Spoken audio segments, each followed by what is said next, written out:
What's going on, Fight Night Gang? Welcome to episode 44 of the Fight Night Forecast.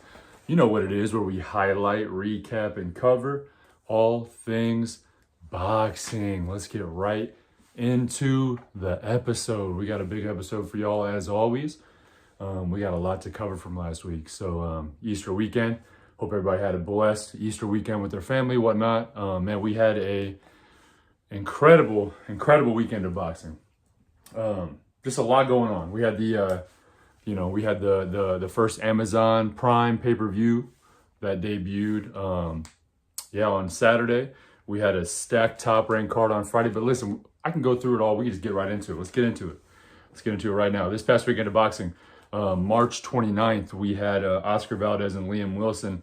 Ended up being a banger. So I think, what was it? Oscar Valdez stopped him in, I believe, the 7th round. He had a 7th round stoppage. So, but you know, it really was one of those fights where I feel like nobody was on their back foot the entire time. It really turned into, like, man, it was like a toe-to-toe. You know, both dudes are throwing. And Valdez in the post-fight press conference, he said something along the lines of, he felt that there was a couple times that Liam Wilson may have even been able to get him out of there. So, and I think he said something along the lines of, like, what did he say? He was like,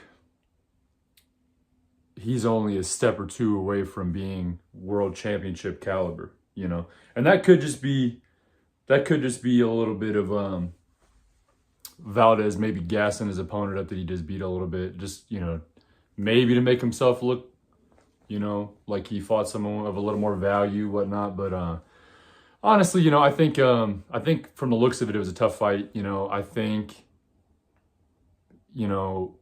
Wilson really, he started out pretty heavy, and I think it was just one of those things where you could tell that Valdez has been in quite a few championship bouts before, and he just kind of took it over. You know what I mean? So, yeah, 7th round stoppage, and then we just crowned a new undisputed queen in women's boxing. Seniesa Estrada, she beat Yokasta Valle, and that was a tough bout too. It ended up being a unanimous decision. It was 97-93, all three ways for Seniesa Estrada. So congratulations to her, new strawweight undisputed champion. And she looked great. I don't think Valle did awful. I just think that she, I think she just turned into being just outclassed, really. She just turned into, I don't know. I think it just ended up Seniesa just kind of took the whole thing over, So they're saying, I'd like to see a rematch maybe. They're talking like there could be a rematch involved in that. I'm not sure what the time frame would be on that, but, I think it'll be good nonetheless.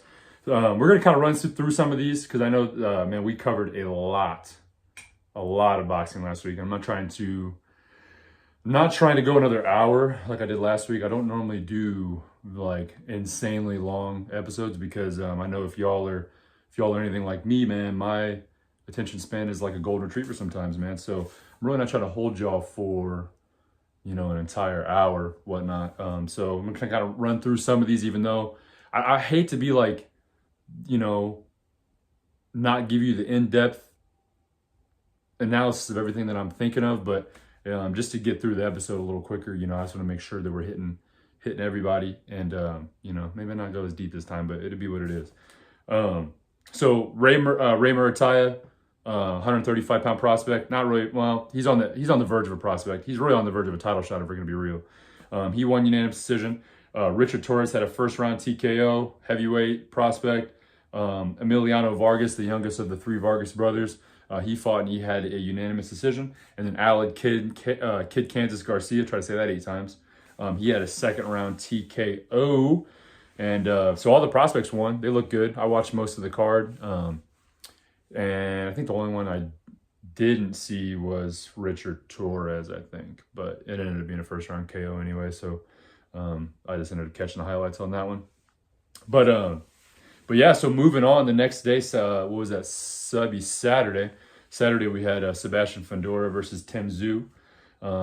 We kicked off the Amazon Prime era of PBC boxing. And now listen, listen, I know y'all got to be sick and tired of me saying it, but I did call this last week.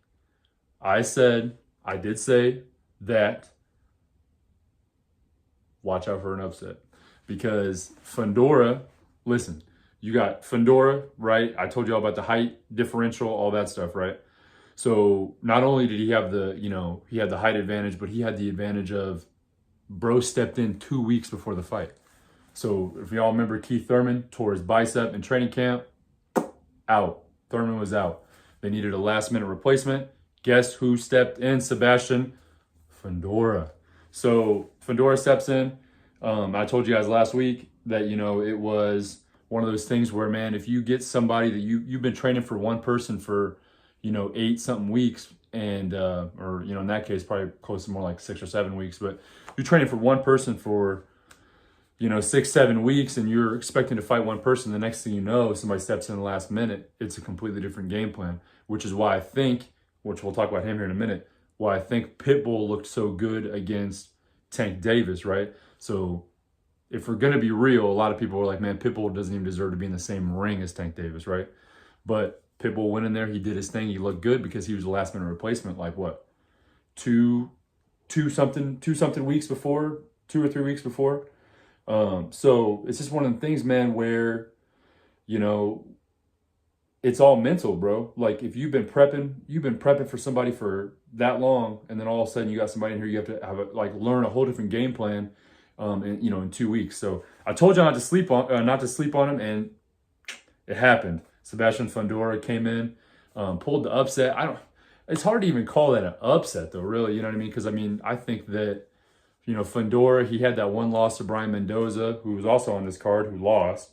We'll talk about that in a minute or two, but it's hard to call. It was really hard to call that an upset because I thought really it was more of a 50-50 fight than we wanted to imagine. This is Tim Tszyu's very first headlining pay-per-view.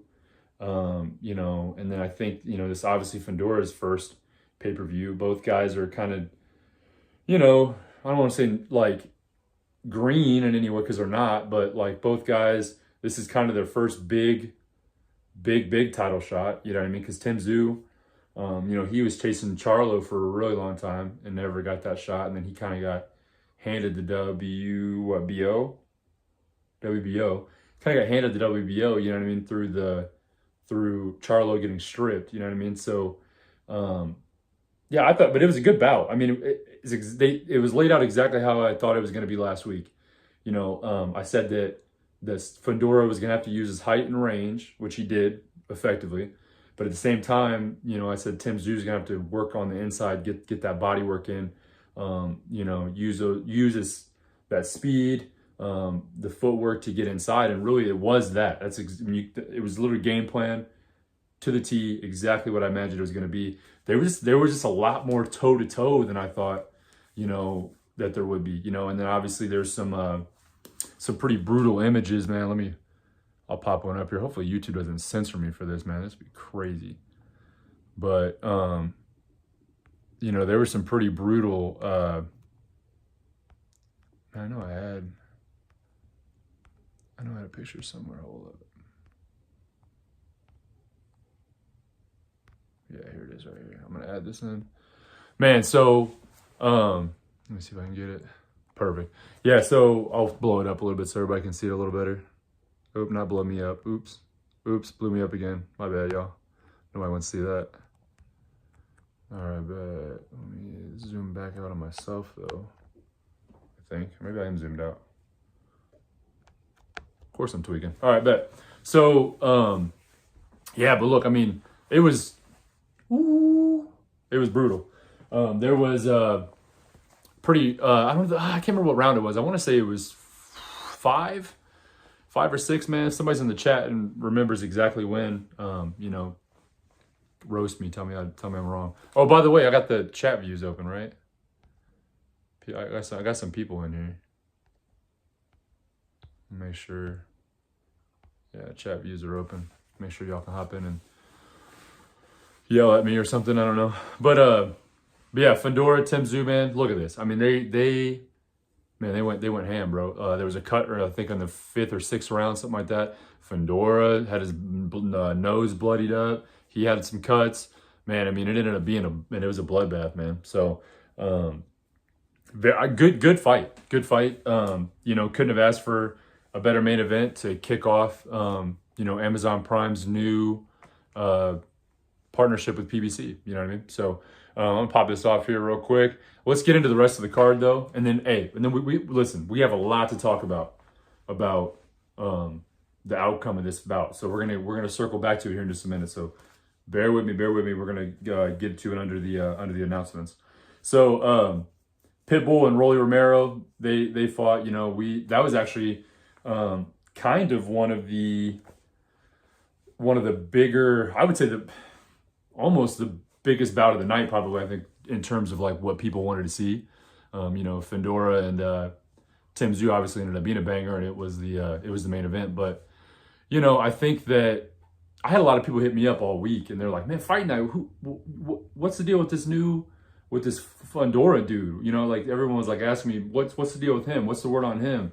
Have you heard of him before? He's stepping in. Is he any good?" You know, so I had a lot of people coming to me, kind of asking me that, and you know, I've been following Fundora for a minute. You know what I mean? I've seen him have some really good bouts. I've seen him have his loss to Brian Mendoza. You know what I mean? So I knew of him, but I don't think a lot of people really had known much of him besides maybe of just him being really big for his division. That guy that's really big for his division. You know what I mean? So I think it was, man, Fedor put himself on the map for sure. But I think that a lot of people said that there was a big viewer drop after the Romero Pitbull card. So I think that, you know, Rolly and Pitbull did a really good job of selling this fight as well, you know, because a lot of people know who Keith Thurman is. Like when Tszyu was originally supposed to fight Keith Thurman, like people knew who Keith Thurman was, and people were going to tune in because it was Keith Thurman, you know. So not that I'm saying that Tim Tszyu's not selling out, you know, some pay-per-views, but you know, I just don't think he's all the way there just yet. I think he's got some growing to do still in his pay-per-view stardom, I guess, if you will. So I don't know. So it's just one of those things where I guess you just kind of like, you just got it or you don't sometimes with selling pay-per-views. You know what I mean? So some people, they just like, you can be the best boxer, but then if you just don't sell pay-per-views, you just don't sell pay-per-views. This is how it is, you know? So I don't know, man. But yeah, but Pitbull knocked out Cruz in the 8th round. You know, listen, hats off to Rolly, bro. You know, I wasn't too big of a fan of Rolly when he first kind of came around and he was talking all kinds of crazy. And, you know, I remember I saw a couple fights with him here and there, but, you know, the main one, obviously, where everyone was introduced to him was, you know, when he fought Tank Davis, and that would have been in what, 2020, was that 2021? It might have been 2021. 2021 or 2022, one of those. But you know, that was when he was kind of first introduced to a lot of people, and he kind of came off as this kind of goofy guy. But, you know, I got to kind of watching some of his, like, you know, his, like, some of his pre-fight stuff and all that. And, yeah, I think that he, you know, he kind of grew on me a little bit. You know, he started boxing, you know, pretty late, which, you know, I can relate with. I started boxing in my 20s, you know what I mean? And he did kind of similar around that same time. I think he started when he was, like, I think 20 or something like that. But, you know, he's a goofy dude, obviously, right? We can all agree on that. He's a goofy dude. He just says goofy things. He kind of acts like a clown, like he did the whole Pitbull Cruz. He turned it into Chihuahua Cruz, the chain or whatever, that with Chihuahua Cruz on it instead of Pitbull Cruz. You know, but he, like, those kind of antics though, like that stuff sells pay-per-views. Like, if we're gonna be real, like if you had Tim Tszyu out here making a chain of Sebastian Fundora, probably more people would watch. You know what I mean? That's just kind of the world we live in nowadays, unfortunately.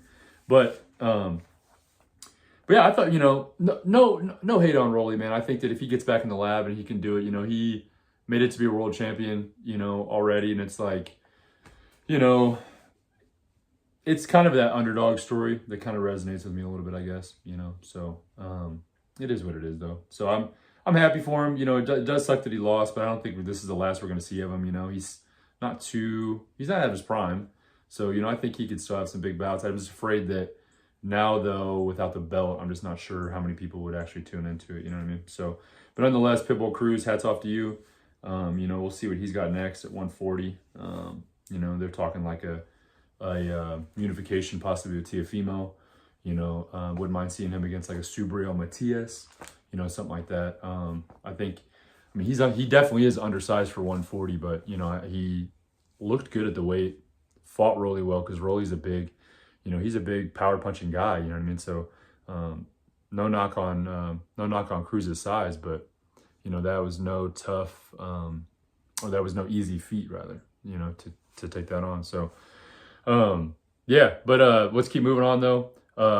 Erislandy Lara, you got it. I'm talking about the same Erislandy Lara that fought Canelo a while back.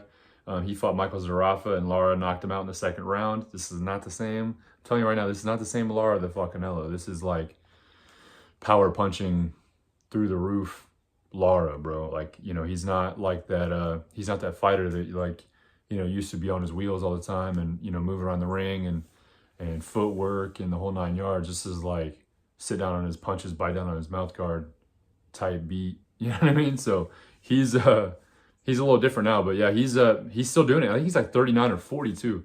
Still did it. Knocked dude out in the second round. To be fair, I don't know who Michael Zarafa is. So I don't know what his talent level was, but nonetheless, he might have been a mandatory. He might have been, you know, he might have been a legit challenger that worked his way up through the ranks of 160.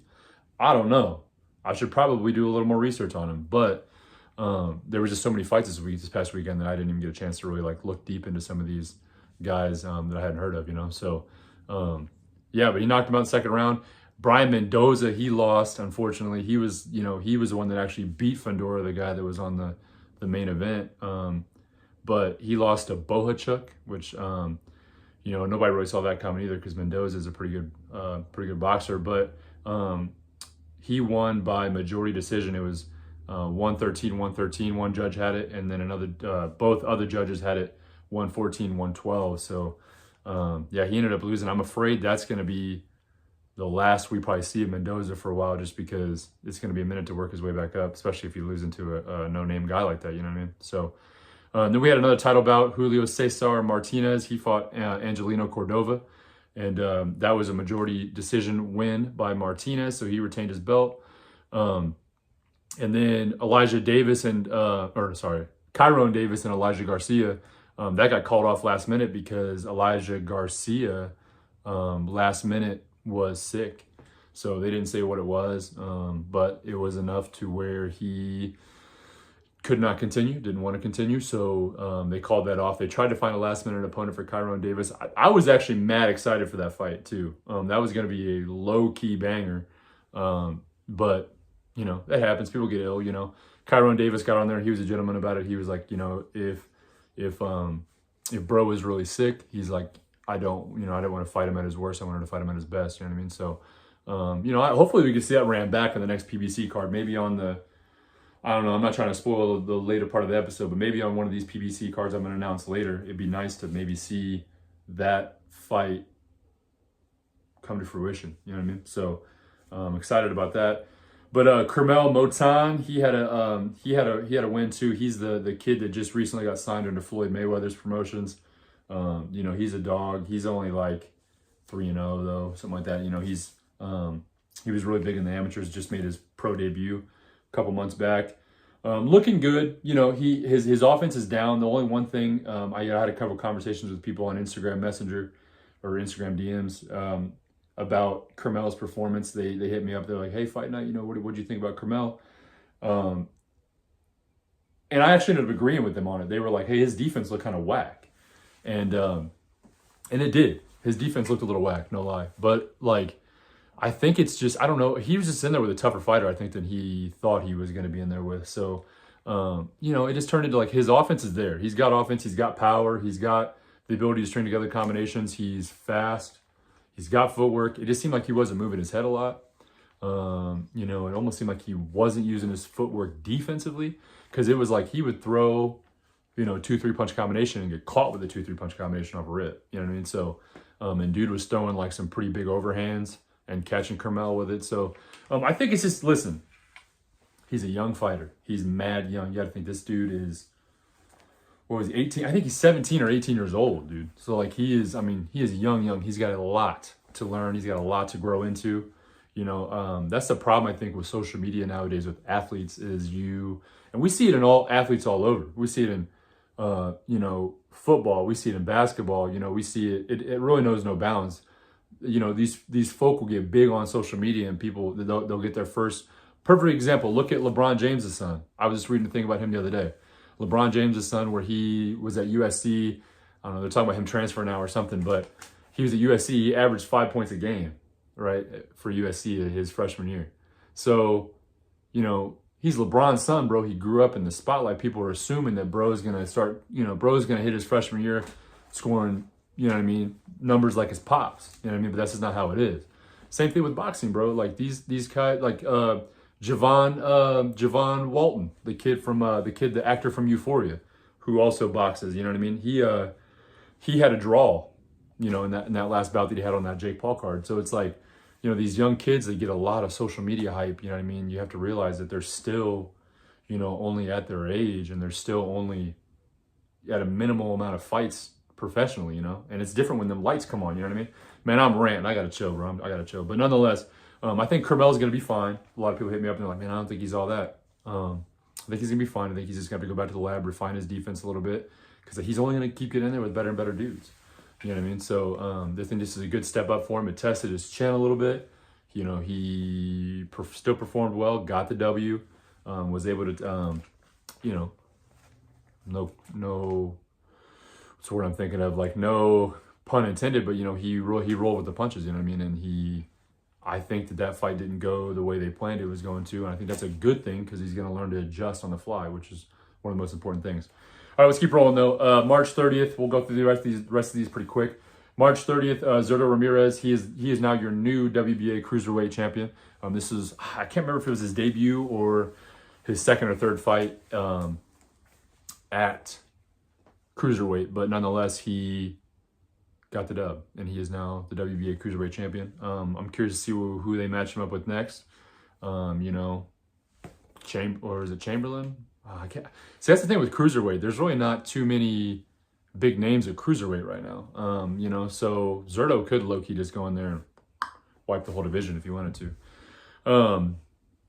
But yeah, so I'm excited to see what's next for him. And then March 31st, we had Yudai Shigoka, and that was actually so these are the Shigoka brothers that were that headlined it together. So they both there's two brothers. I think it's Yudai and Genjiro Shigoka. They are brothers in the same division. What are they in? Strawweight? Can't remember if it was, it's strawweight or featherweight, one of the two. So they're both brothers in the same, same division. Actually, hold on, I'm trying to remember what their division was. Strawweight, I was right. Look at me go. Look at that. How about that? Strawweight, yeah. So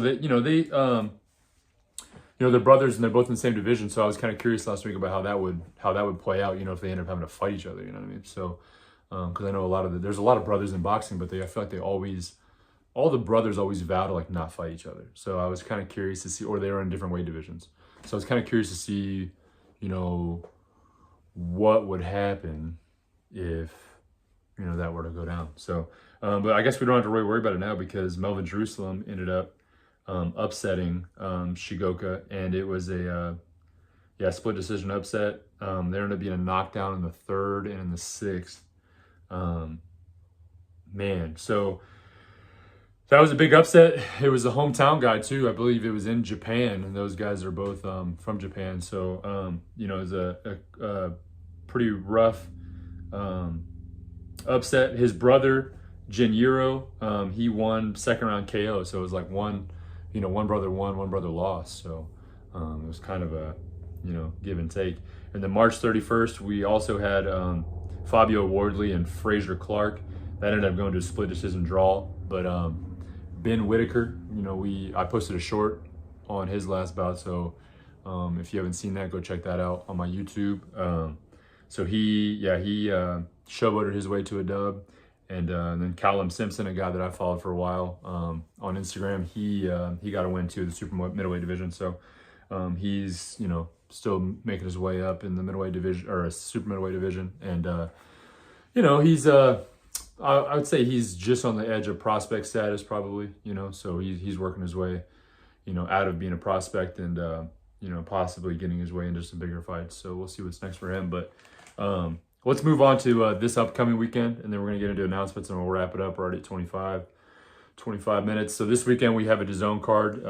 One of, you know, I would say one of the fighters I'm excited to see, younger upcoming guys. Richardson Hitchens, he's fighting Gustavo Daniel Lemos at junior welterweight.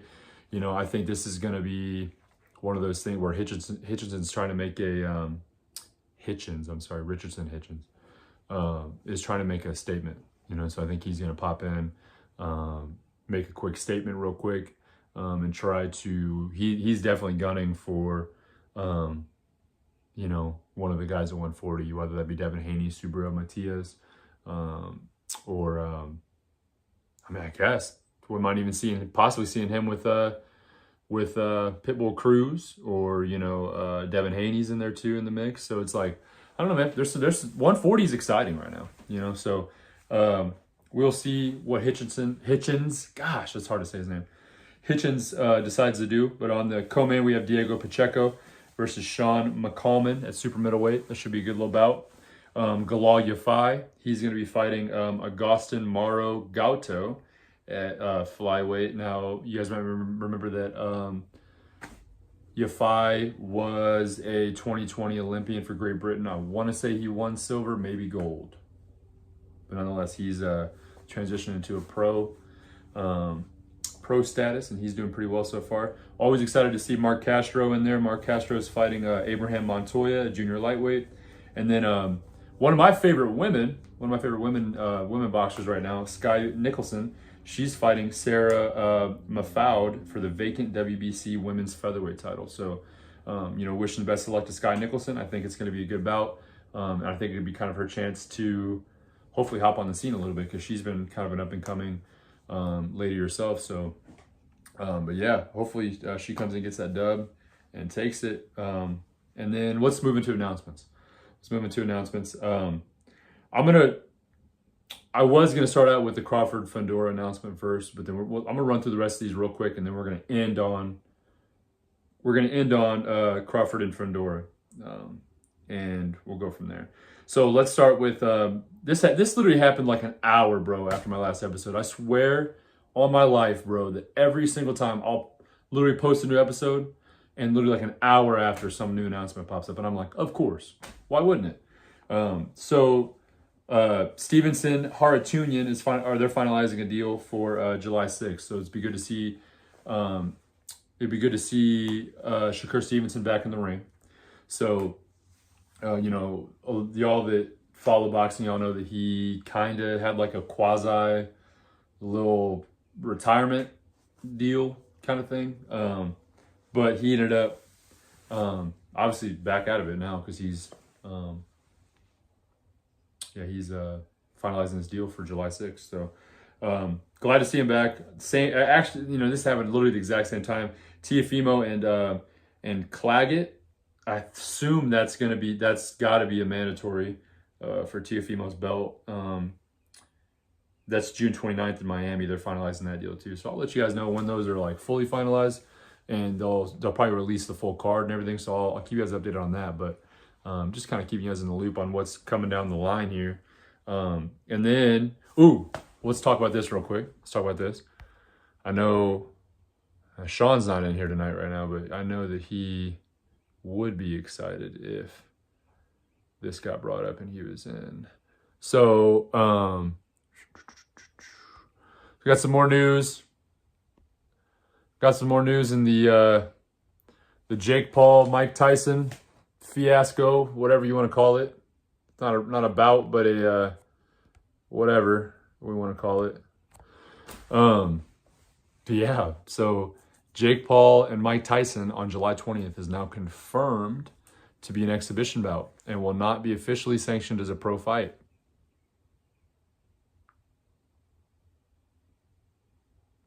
I really hate to do this. I hate to do the told y'all so.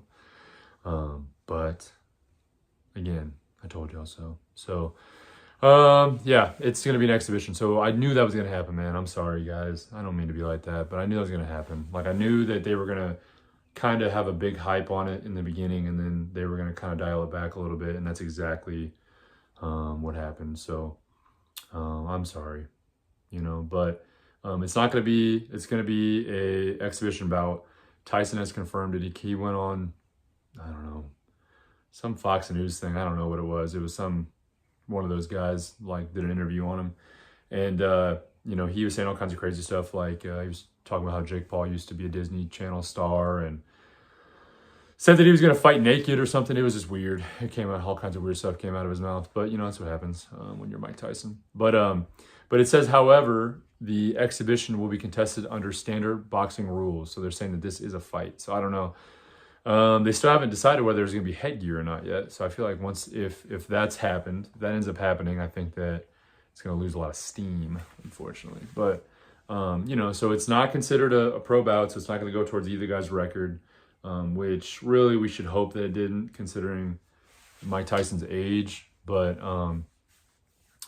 yeah, there's one thing that I did notice that's a little different than most exhibitions is there's like, at least up till right now, there's still knockouts allowed.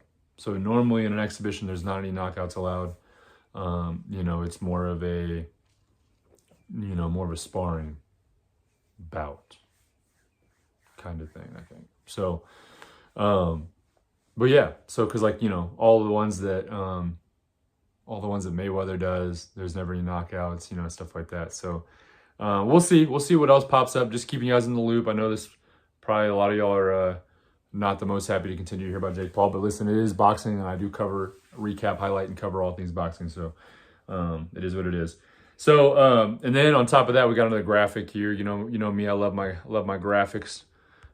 We have Tank Davis and David Benavidez. They are going to be on that same card together on June 22nd. It's being finalized right now for the Toyota Center in Houston, Texas. But so that Frank Martin and Tank Davis will be fighting. I assume that'll probably be the main event, and the co-main will be David Benavidez and Alexander Vostik. And they're saying that if Benavidez wins, then he's in line to fight whoever wins out of Beterbiev and Bivol in June 1st. So it'll be a minute, till we see that fight. It'll probably be fall. Both guys are gonna have to heal up a little bit. Maybe late summer. You never know. But I hope that if it does end up being Beterbiev that wins, I hope they do it faster rather than later, just because he'll be 40 in that fight if that ends up happening with Benavidez, if he beats Bivol and goes to fight Benavidez. So I don't know, but I at the same time I could see what's his name? I could see Beterbiev retiring after this. He's done everything he wanted to do, probably. I don't see him moving up to cruiserweight at the age that he's at. So I could see Beterbiev finishing it off and just being done with boxing. So who knows? But I guess the only person that knows would be Beterbiev. But yeah, so I think it's low key gonna be a stacked card. I think it's gonna be an interesting bout for sure. So Tank Davis, one of the biggest pay-per-view stars in the game, and Benavidez, he's made quite the name for himself. I guess I hate to say this, but he's made a big name for himself chasing that Canelo tailwind. You know what I mean? So we'll see. We'll see. I think that Vostik is a tough bout, and I think that it's going to be probably one of the toughest bouts since he had with Caleb Plant. And yeah, we're definitely looking forward to it. So I'll let you guys know when this gets finalized, and when they put out the entire the card as well. So we'll keep updated on that one. That's everything I got. Besides, we're about to get into the Crawford Fundora finagle. What else we got? Team Kieran 7. He said maybe one more undisputed defense before retirement. Hey, and you know what? That could be. And I think that you know, I could see that. I could honestly see that happening. I could see him maybe fighting David Benavidez, and maybe that's just one last legacy fight, one undisputed title defense, and then bouncing out after that. So I do like that, man. I do like that for sure. You know, and it'd be a big money fight. I know a lot of people would pay to see Beterbiev and him duke it out. You know what I mean? So I think it'd be a tough, hard-hitting fight. You know what I mean? So now let's get into last topic of the night, and then we'll let y'all go. And this is probably one of the more exciting ones of the night, at least for sure. All right, perfect. So the WBO, my bad.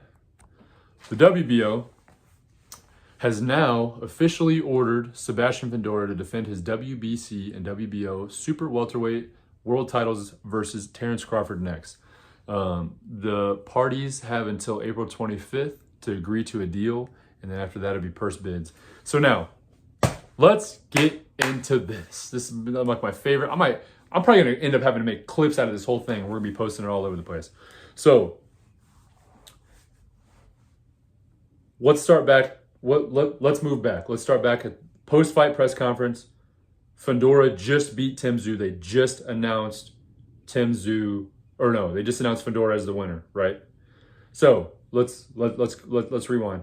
They pull Errol Spence into the ring, right? And I posted that funny thing where he was holding up the bet slip that Fundora won. So so he comes in the ring. They're like pushing this narrative that we're gonna put Spence in with Fundora. Now, there's no doubt that the WBO and PBC do not necessarily get along. They're not bed buddies. They don't rock with each other.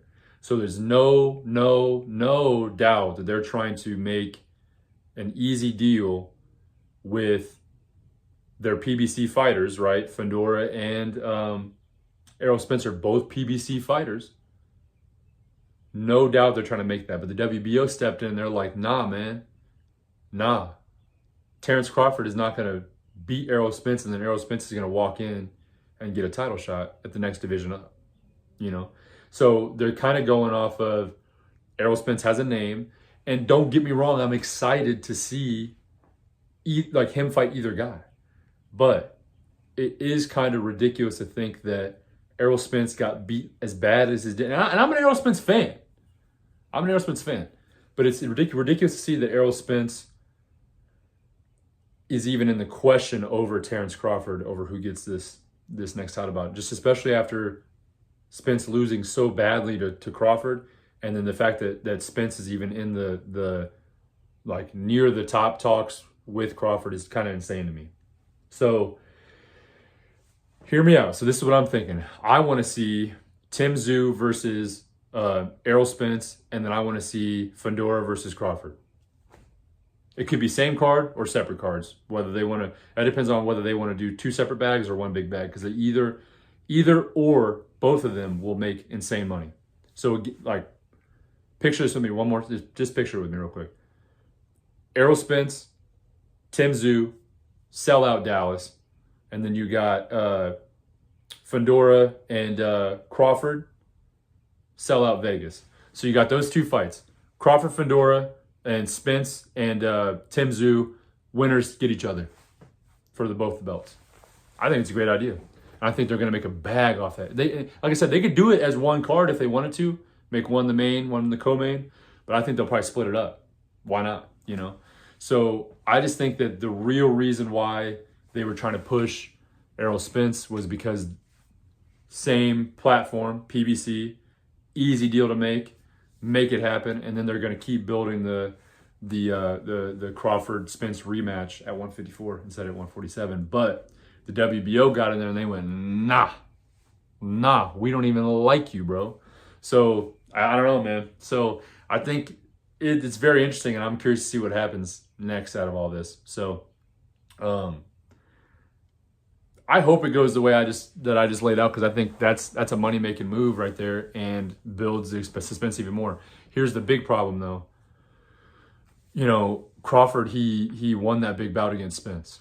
So Crawford won the big bout against Spence, and he's got the satin sheets now. You know what I mean? He's got a little bit of a big head. Now he's chasing those big money fights now. He's chasing undisputed at 154, possibly with Charlo. He wants the Canelo fight. That's a big money fight, right? So he's chasing all these big money fights. All in the meanwhile, bro, he's aging quick, and he only has.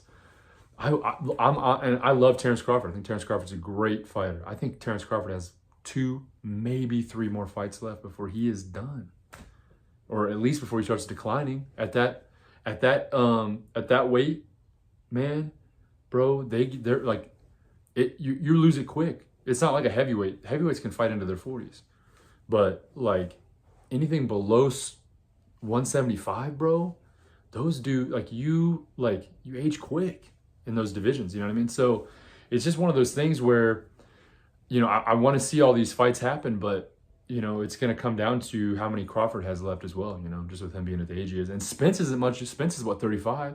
He's not much further behind him. And then it comes down to, you know, is Spence's eye right? You know, he had to get that eye surgery after the Crawford bout, and he's had eye problems in the past. You know, so it's just I don't know. We'll have to see how it goes. And you know, and of course, everyone's been saying is Spence the same after that car crash? You know, a lot of people don't realize he had a car crash. Was it 2018, 2019, something like that? Had a car crash that bro should not have lived through, bro.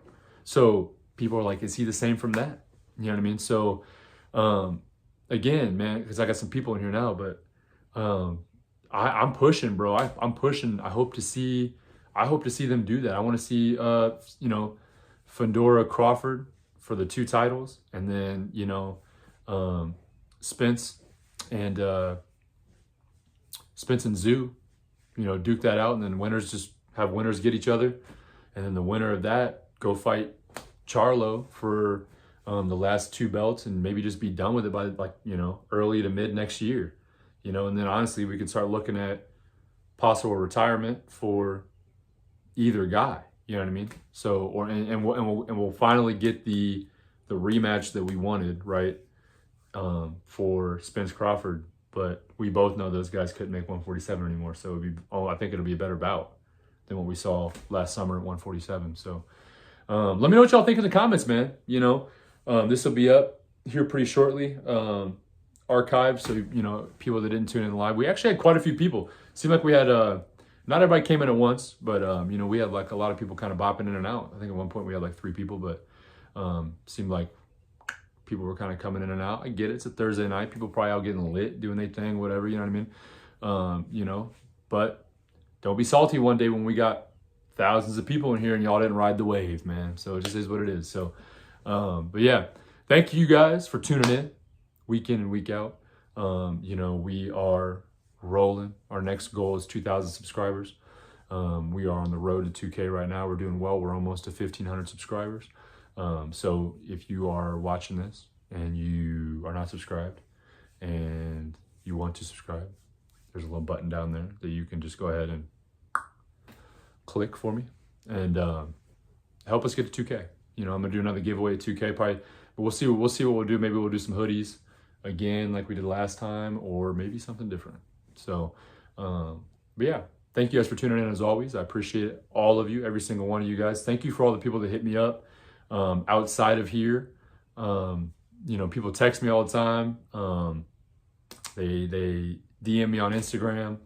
I have people, I'm even running into people in person now that are asking me, you know, what do I think about this or that, man? Honestly, that's so dope for me, man. So keep it up. You know, if you guys have any questions about boxing and, you know, you think maybe I don't want to bother him about it, please bother me about it. I really do love talking boxing. I could talk boxing for hours. You know, I told myself I wasn't going to go longer than 30 minutes today, and here we are. So, but dude, I love it, man. So, y'all can hate, but it is what it is. So, yeah, hit me up. I have another fighter interview coming up. Actually, I have Dude, Vern's interview went so well last week.